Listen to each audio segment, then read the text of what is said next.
अनंतकोटी ब्रह्मांड नायक राजाधिराज सच्चिदानंद सद्गुरु श्री ब्रह्मचैतन्य महाराज की जय। श्रीराम समर्थ। 8 ऑगस्ट।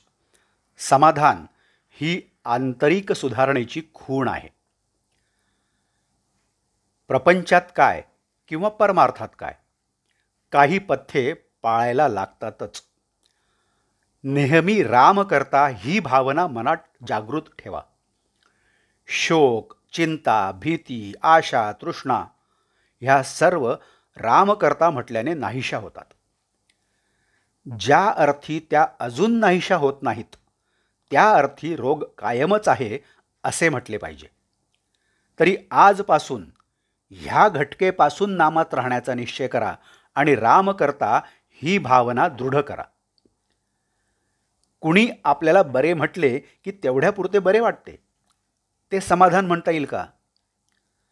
जे मिळाल्याने दुसरे काही हवेसे वाटणार नाही, ते समाधान। समाधान ही आंतरिक सुधारणेची खूणच आहे।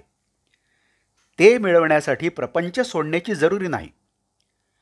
प्रपंच सोडून कितीही लांब गेले तरी त्याची आठवण येतेच, तेव्हा तसा तो सोडता येत नाही। तो एक राम म्हटल्यानेच सुटू शकेल। कोणतेही कर्म करताना भगवंताच्या नामात करा, त्यामुळे समाधान मिळून मनुष्य सुखदुःखाच्या द्वंद्वात गुरफटला जाणार नाही।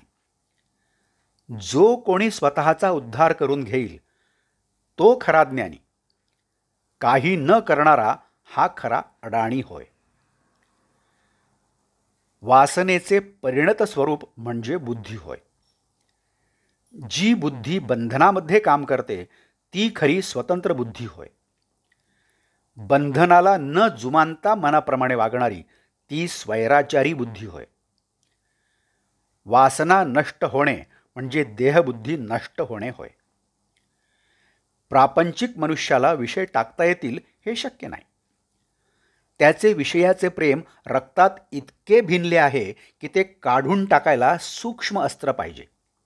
नाम हे अतिशय सूक्ष्म अस्त्र आहे। ते घेतल्याने विषयाचे प्रेम नष्ट होईल।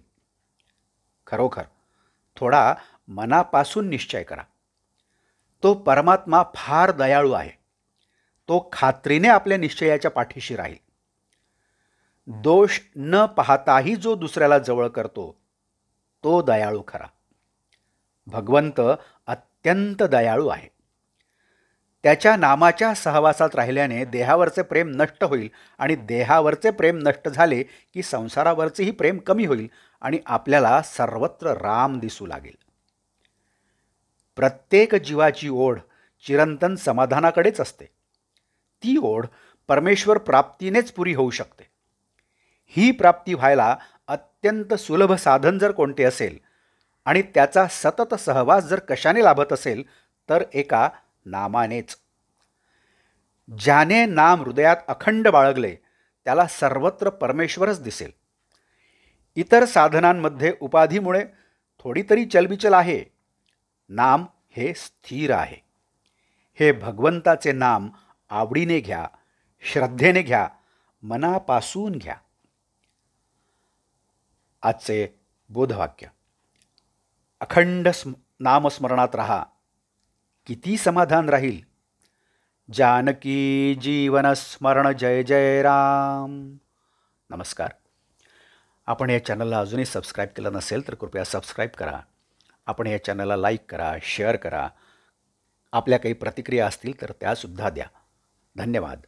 जय जय श्रीराम।